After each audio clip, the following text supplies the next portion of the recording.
Welcome to the Uplift Podcast with Dr. G.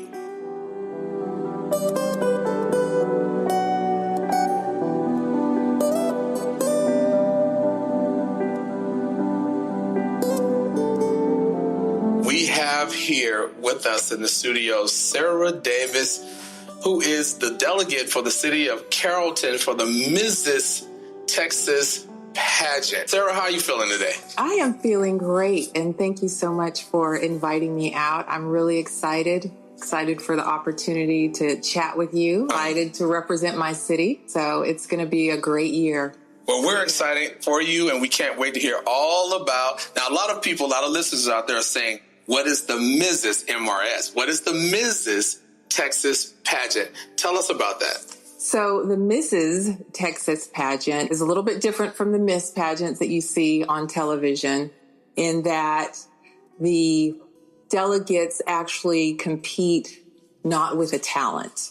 So being in the Mrs., you have to be 18 years old, over 18 years old, you have to be married, and they judge on swimsuit, evening gown, and interview. And so we will be doing that on May 2nd through the 4th in Corsicana, Texas. And Texas actually takes up to 50 delegates from around the state. And then we will be competing that weekend to see who will be representing the state of Texas in the Mrs. America pageant that happens during the summer in Las Vegas.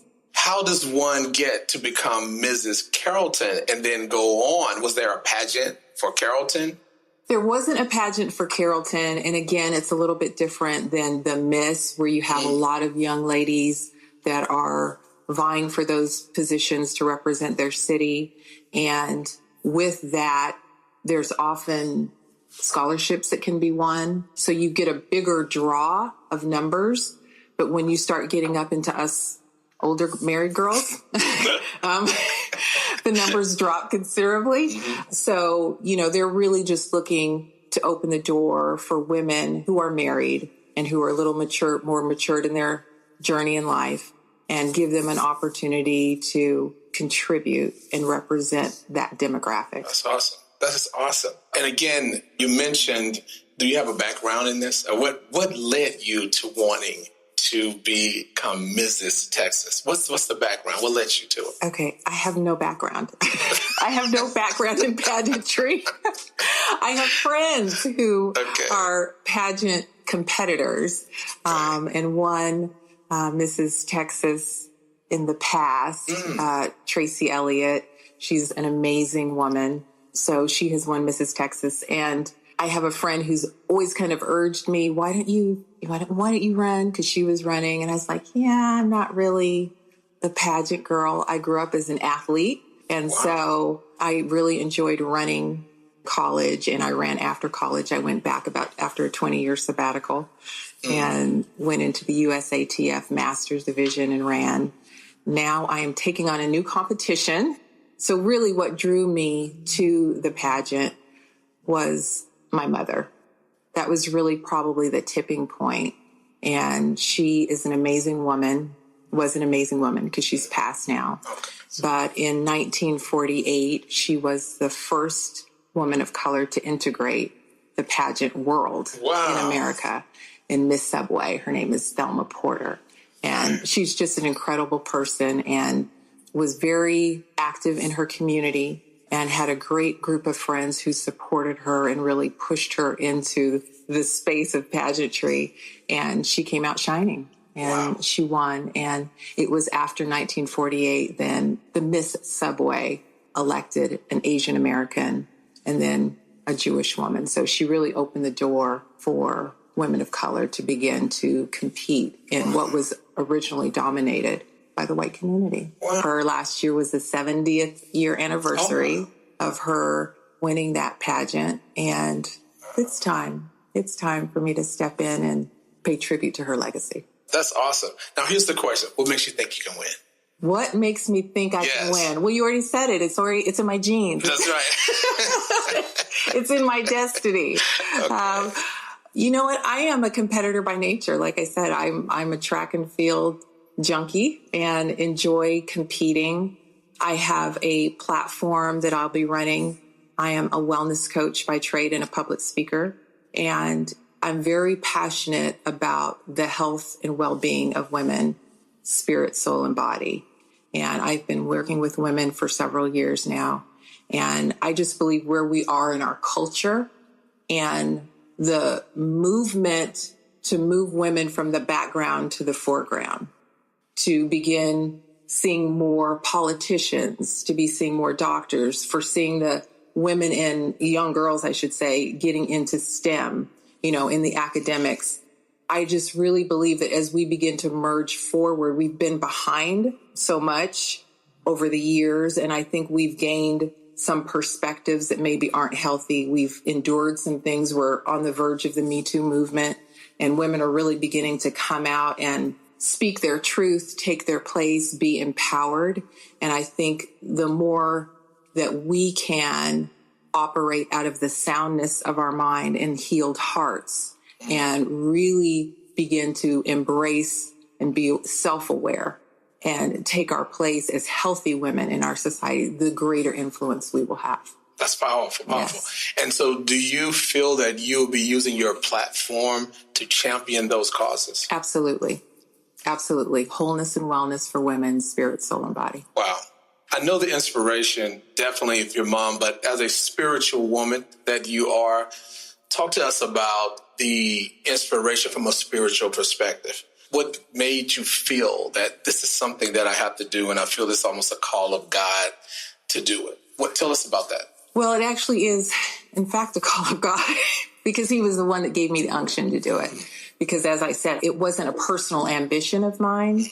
And yet I'm very well aware of the giftings that he has given me. And that is one of healing. That is one of public speaking and being able to use my words, my intuition, my insight, and my tools to be able to heal hearts of women.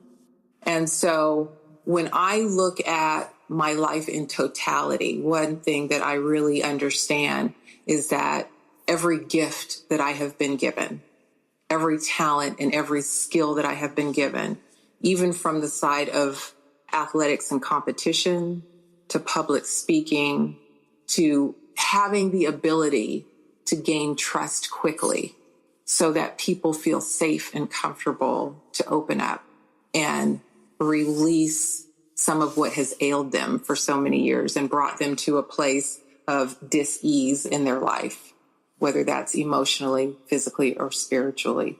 He's given me a gift for that. And so being able to utilize that and maximize it to its greatest potential to reach as many women as I can, that's really the reason why I'm taking this platform or pursuing this platform, to have a greater impact on something that I'm doing at the local level and a personal level, but then really to begin to expand it. That's powerful.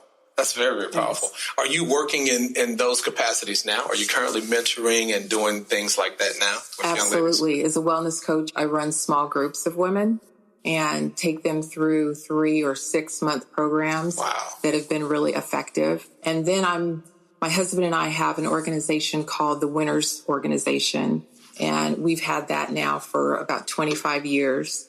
And that's a public speaking platform. We spend about 70% of our time in the public school arena, and that's elementary all the way through the university level. But with the students in particular, we'll do assemblies and we do professional development with the staff, and we have parent meetings as well. So it's a great opportunity with the next generation to be able to inspire them and encourage them towards leadership, academic excellence. We talk about bullying. That's good. Something that's on the rise that both he and I have kind of got an influx of requests for now is healthy relationships. Wow. And again, it goes back to the dating violence that's beginning to emerge in the schools. And so now they're having to put in place programming for the students to bring awareness, to bring understanding. So I just came back yesterday. We spent 2 days in Bullard, Texas. We did 3 assemblies in the high school. We did the 7th and 8th graders in the middle school. And we talked to them, real talk, about healthy relationships and what they look like. And we share our personal stories. My husband came from an abusive home. His father died when he was 4. His mother, then, of course, in her depression, started some very unhealthy behaviors. And so he was exposed to a lot of abuse, but made a decision very early in life to say, I will never lay a hand on a woman, and I will never depreciate a woman and only appreciate. So he shares his personal story, and I share my dating stories, which is always a lot of fun. The girls love that. And it's a great opportunity for students to, number one, see a happy, functioning married couple, and then get a male and a female perspective on what life growing up, what life dating is, the different perspectives, the different relationships that between the two of us we have gone through, and the choices that we had to make in our life to make it work. And the fact that there's things generationally that gets passed down to you. That's part of our conversation with the students. But when the baton is in your hand, because I do a relay analogy since I'm a track star, but when the baton is in your hand and it's your leg to run the race, that's when your choices count. And that's when your choices matter. And so starting to look at your future now so that you don't live a life of regret, or you don't disqualify the team in your race of life when you're running. That's your life good. of life. I like that. Yeah. Love analogies. Yes. That's a great one. It's beautiful. So, of course, I know him, but let's tell everybody his name. That's my dude. We want to make sure we put his name out there. Mr. Keith Davis. Yeah. Is an amazing wonderful man. guy. Yes. Wonderful guy. He is the biggest man with the biggest heart by far. Yes. Yeah. Awesome guy. Yeah. So going back to the pageant, what kind of categories? So we're all used to seeing like Miss America, Miss World, Miss Universe. What's the difference? Are there different categories? Are the rules completely different? Do you go on to compete? How high do you go? Do you compete for Mrs. USA? Is it beyond that? Tell us a little bit about that. When you go to the Misses, they actually judge you 25% on swimsuit and fitness. It's really focused more on fitness, because if you get the job of being Mrs. Texas or Mrs. America, you have a pretty rigorous schedule. And so they want somebody who's going to be fit enough to keep up with the requirements and the appearances and the different things that they do. Then 50% of the judging actually goes to interview. So they want to make sure that you're articulate, that you can speak, hold yourself properly, answer questions that are controversial, but not answer them with a lot of fluff and circumstance. Leading people to very polarized feelings. Right. And then 25% is evening gown. So they just really hit some of the basics. And I think, as I said, as you're more mature, it's not, when you get into the Miss, it's a little bit more about the talent. They have a talent aspect to it as well. Wow. But do you go on to, what's the next step beyond? So you're going to win. So when you win Mrs. Texas. Yes, I'm going to win. Absolutely. And then I'm going to Mrs. America. Oh, yes. Wow. Yes. So how long would you serve as Mrs. Texas before going on to compete? So it's a year. It's 1 year. It's a year. Yeah, it's 1 year. I am enjoying the ride, enjoying the education process, and I'm really excited. That's awesome. I'm really excited. What do you see as the greatest challenge? When you think of any particular piece of running for Mrs. Texas, what do you see as my greatest challenge? Walking in those 5.5-inch heel shoes.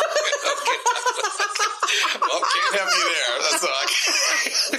That's my greatest challenge. The workouts, I can get the workouts, right? Former athlete, that's not the problem. Right. Interview, I talk all the time. I don't think that'll be a problem.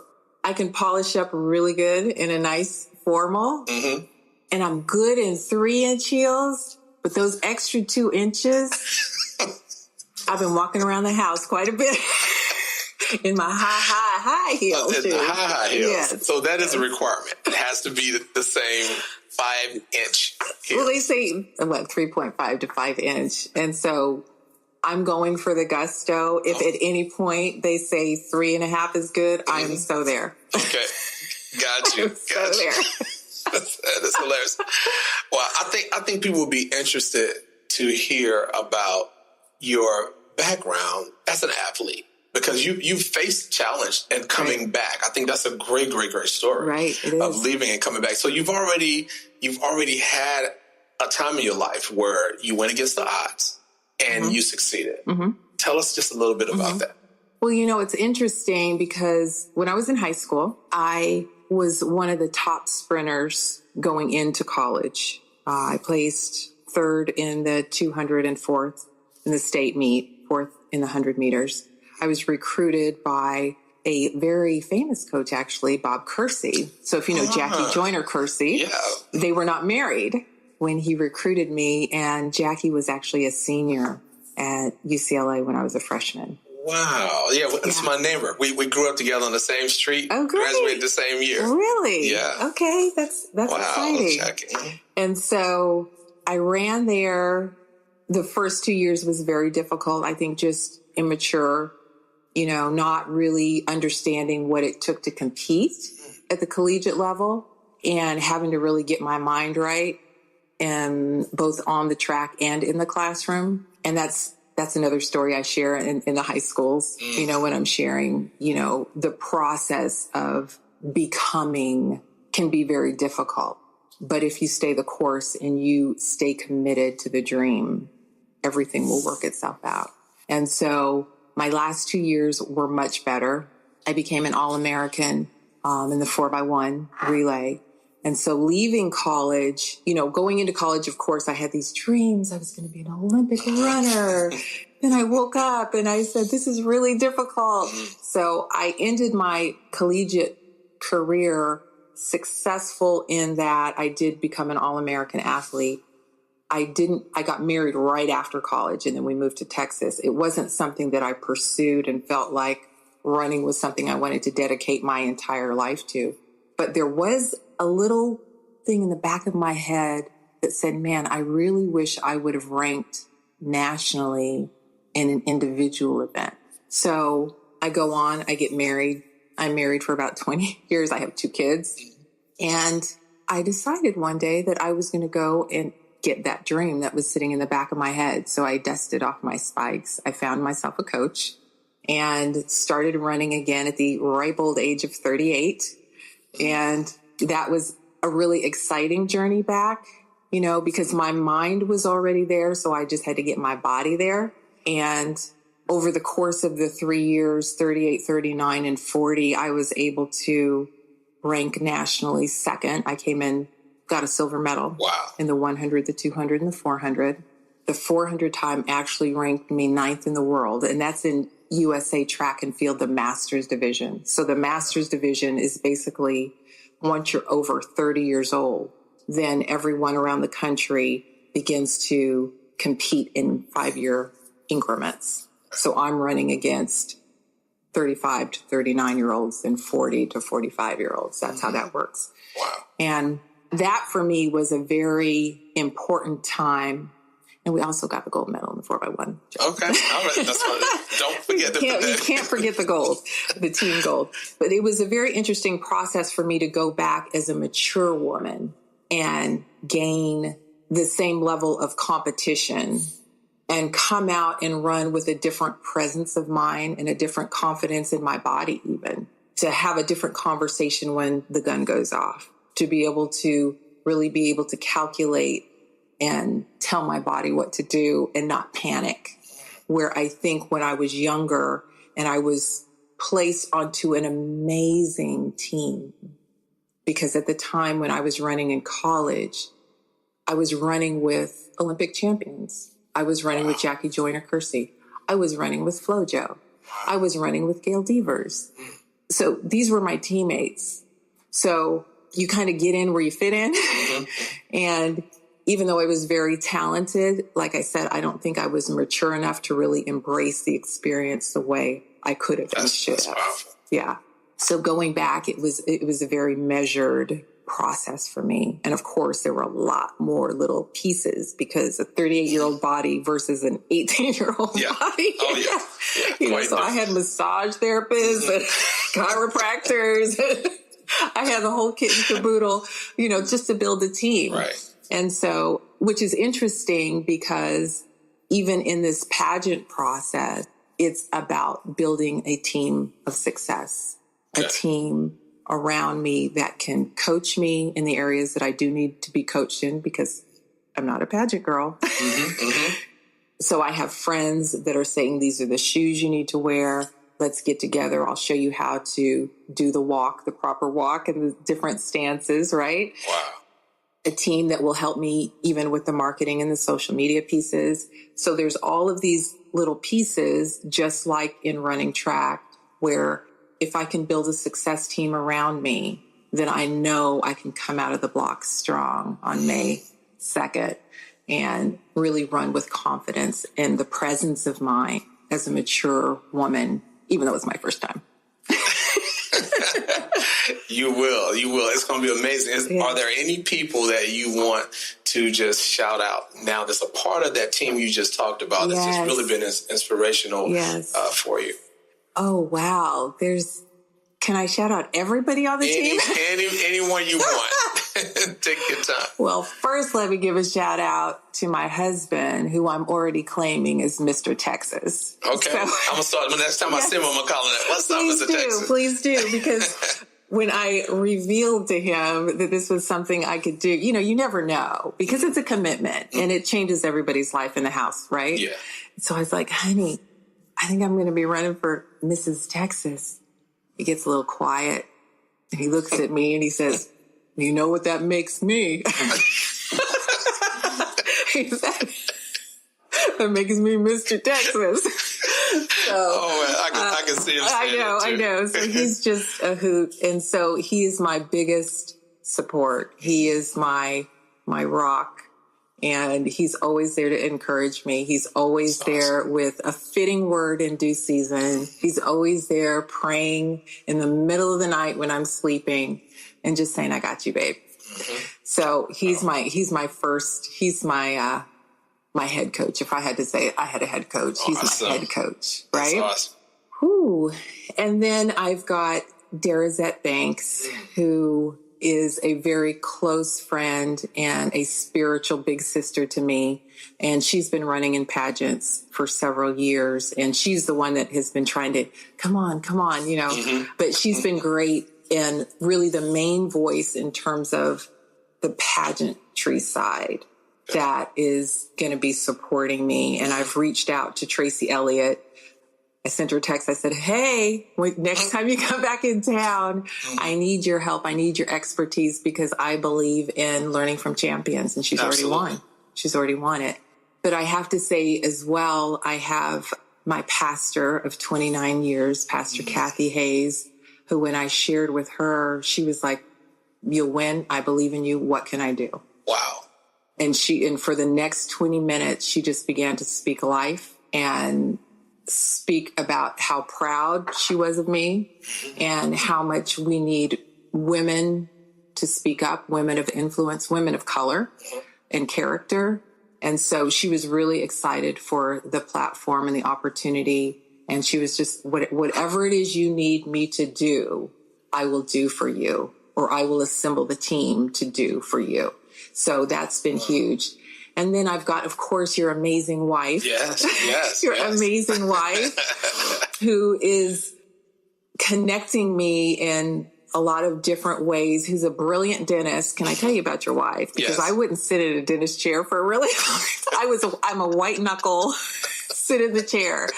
And I think it was the second session with her that I had dental session with her. I fell asleep. I was like, this is amazing. Wow. I love you. You are my new favorite dentist, and I will do anything for you. So she's been a great support and a great help. That's awesome. Roylyn Reed has been great. She's very tied into the city of Carrollton, and she's going to be amazing. I have Cindy Montgomery, who is a dear friend and who's been championing my mother's story for a very long time. She is so excited that I am now taking this step. Yes. I've got Cindy Bryant, who is the advertising whiz. And I've got another, I'm scared that I'm going to forget anybody's name. I have Michelle White, who is, I want to say she's my ride or die spiritual sister. We go through everything together, and she is just a huge help and inspiration. And then I've got my marketing genius, Ulysses Porter Brown. He just puts it out there and he pushes me. For it. Yeah. So we're very much on the same page. When I'm with him, it's like when I talk to him, I feel like sometimes I'm walking a Great Dane. He's just pulling me. So the Great Dane is walking you. He is pulling me. He's ahead of me. He's snipping. He says, this is where we're going. This is where I want to be. Don't worry. You're safe. But we're 100 miles an hour. So that's awesome. Yeah. So he's amazing. That sounds like an amazing team. It is an amazing team. Yeah. It takes a team. It takes a team. No one ever gets there by themselves. Absolutely not. Any success always has other people's hands that's been pushing you up the ladder. Right. All the time. Teamwork makes the dream work. Yeah. Is there one last thing that you would like for people to know? I know you've got a series of interviews, a lot of marketing, a lot of things are coming forward. Is there anything that you would like the listeners to know before we wrap? Well, I would say one of the things that in this process God has really dropped in my spirit is that you're never too old to win. And even as I ponder it and I think about the amount of work that we do in schools, our message to them is you're never too young to succeed. And so I think as I'm moving out into this space and gaining a larger platform, I think the reality of it is when it gets down to our belief system and the process of how we think about ourselves and think about the future and think about what it is that we can actually do in the world and for the world, I want to be that voice of hope to say, it's never too late. You're never too old. Whether it was me coming back and running at 40, or it's me being in Mrs. Texas at 52. Once I hit Mrs. Texas, there will be another dream, and I'm not too old to achieve it. And at the same time, I realize there's a generation coming up behind us that, this is a crazy generation. The millennials are distracted, all of these things. And yet, you're never too young to succeed. So as long as you focus and you commit to your dreams and what it is that you really want in life and you don't compromise that, the sky's the limit. I believe that. That's powerful. Yeah. That's powerful. Well, thank you so much, everyone. This is Sara Davis, and I'm going to prophetically say the next Mrs. Texas. Yes. So check out the upliftblog.com. We will post all Sara's social media, any way you can follow her if you want to be a blessing. And if there's ways to donate or things like that, we'll post all of that on the upliftblog.com. But thank you all for listening. Thank you, Sara, again for being here. Thanks, associate producer Patrice Livingston, for being here. And that is it for podcast number 2, Dr. G's Uplift Podcast. Thank you and God bless.